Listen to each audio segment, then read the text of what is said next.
नमस्कार दोस्तों, आज हम प्रावस्था के बारे में जानेंगे जिसको इंग्लिश में कहा जाता है फेस। और इसे जानने से पहले हमको दो टॉपिक के बारे में जानकारी होनी चाहिए।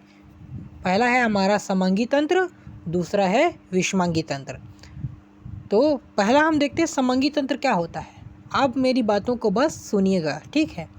इन दोनों को समझ लेते हैं, उसके बाद हम प्रावस्था को अच्छे से समझेंगे। तो समांगी तंत्र क्या होता है? समांगी तंत्र मतलब ऐसा तंत्र जिसमें पदार्थ जो होते हैं आपस में समान रूप से मिल जाते हैं। उदाहरण के लिए अगर हम देखें तो जैसे पानी और शक्कर हैं, अगर हम दोनों को मिलाते हैं तो जो दोनों पदार्थ होते हैं वो एक दूसरे में विलीन हो जाते हैं और एक ही पदार्थ का रूप धारण कर लेते हैं। आप उसमें नहीं देख पाओगे कि शक्कर कहाँ है, पानी कहाँ है, दोनों एक दूसरे से एकदम मिल जाते हैं। वैसे ही नमक और पानी है, वो भी आपस में मिल जाते हैं, ठीक है। तो ये समांगी तंत्र। और विषमांगी तंत्र में क्या होता है कि समान रूप से नहीं मिल कर के पदार्थ आपस में असमान रूप से रहते हैं, ठीक है। मतलब पदार्थ एक दूसरे से अच्छे से मिल नहीं पाते हैं। जैसे कि आपका पानी और तेल को अगर मिलाओगे तो पानी और तेल अलग अलग रहता है, मिलता नहीं है। रेत है, पानी है, उसको भी मिलाओगे तो मिलता ही नहीं है, अलग अलग दोनों दिखते हैं, ठीक है। समझ आए? तो हमने देखा विषमांगी तंत्र और समांगी तंत्र क्या होता है। अब जो प्रावस्था है उस पर आते हैं, ठीक है। तो प्रावस्था विषमांगी तंत्र पर आधारित होता है। किस पर आधारित होता है? विषमांगी तंत्र पर आधारित होता है। तो परिभाषा देखिए, ऊपर लिखा है, उसको हम पढ़ रहे हैं। प्रावस्था किसी भी विषमांगी तंत्र में मौजूद सभी समांगी अंगों या अवस्थाओं की संख्या होती है। कोई भी विषमांगी तंत्र है उसमें मौजूद जो सभी समांगी अंग होते हैं या अवस्थाएं होती हैं, उनकी संख्या को प्रावस्था कहते हैं, ठीक है, जो कि एक निश्चित सीमा तलों द्वारा विभाजित होती है। समझ में आया?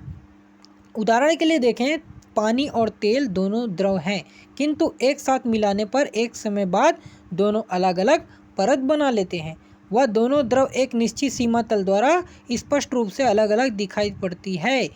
मतलब कि जो पानी है और जो तेल है, दोनों को देखें तो दोनों एक सीमा तल द्वारा विभाजित होती है, यानी एक सीमा तल के द्वारा अलग अलग दिखाई देती है। अगर हम आँख से देखेंगे तो दोनों अलग अलग दिखाई देंगे, और हम आँख से देखकर बता सकते हैं कि कितनी अवस्थाएं दिख रही है या कितने समांगी अंग दिख रहे हैं। 2 समांगी अंग दिख रहे हैं, 2 अवस्थाएं दिख रही हैं, इसलिए हम कह सकते हैं कि यहाँ पर 2 प्रावस्थाएं हैं। कितनी प्रावस्थाएं हैं? 2 प्रावस्थाएं हैं। पहला तेल है, दूसरा जल है। उसके बाद नीचे लिखा है कि समांगी तंत्र केवल एक प्रावस्था बनाता है। कितनी प्रावस्था बनाता है? एक प्रावस्था बनाता है। अब कारण जानिए, क्योंकि सभी पदार्थ जो आपस में समांगी रूप से मिल जाते हैं तो वहाँ हमें 2 अलग अलग पदार्थ नज़र नहीं आते हैं, ठीक है। केवल एक पदार्थ नज़र आता है, इसलिए समांगी तंत्र केवल एक प्रावस्था बनाता है दोस्तों। विषमांगी तंत्र में पदार्थ हमें अलग अलग स्पष्ट रूप से दिख पाता है, अतः हम इसमें एक से अधिक प्रावस्था देख पाते हैं। इसीलिए हमने कहा कि जो प्रावस्था होता है वो विषमांगी तंत्र पर एक्चुअल में बेस होता है, क्योंकि समांगी जो तंत्र होता है उसमें हम अलग अलग प्रावस्थाएं नहीं प्राप्त कर सकते, क्योंकि उसमें केवल एक ही प्रावस्था आपको दिखेगा, क्योंकि पदार्थ आपस में मिल करके एक ही पदार्थ बना लेते हैं। समझ में आया दोस्तों? तो इस तरह से हमने देखा प्रावस्था को। अगर आपको ये जो वीडियो है वो आपको अच्छे से समझ में आया तो इसको शेयर कीजिए, और आपको कैसा लगा इसको आप कमेंट के थ्रू बताइए। और इसके अलावा अन्य जानकारी के लिए जो चैनल है उसको सब्सक्राइब करके रखिए, क्योंकि इसको करने से जो भी मैं वीडियो डालता हूँ वो आप तक पहुँचेगा नोटिफिकेशन के द्वारा, ठीक है।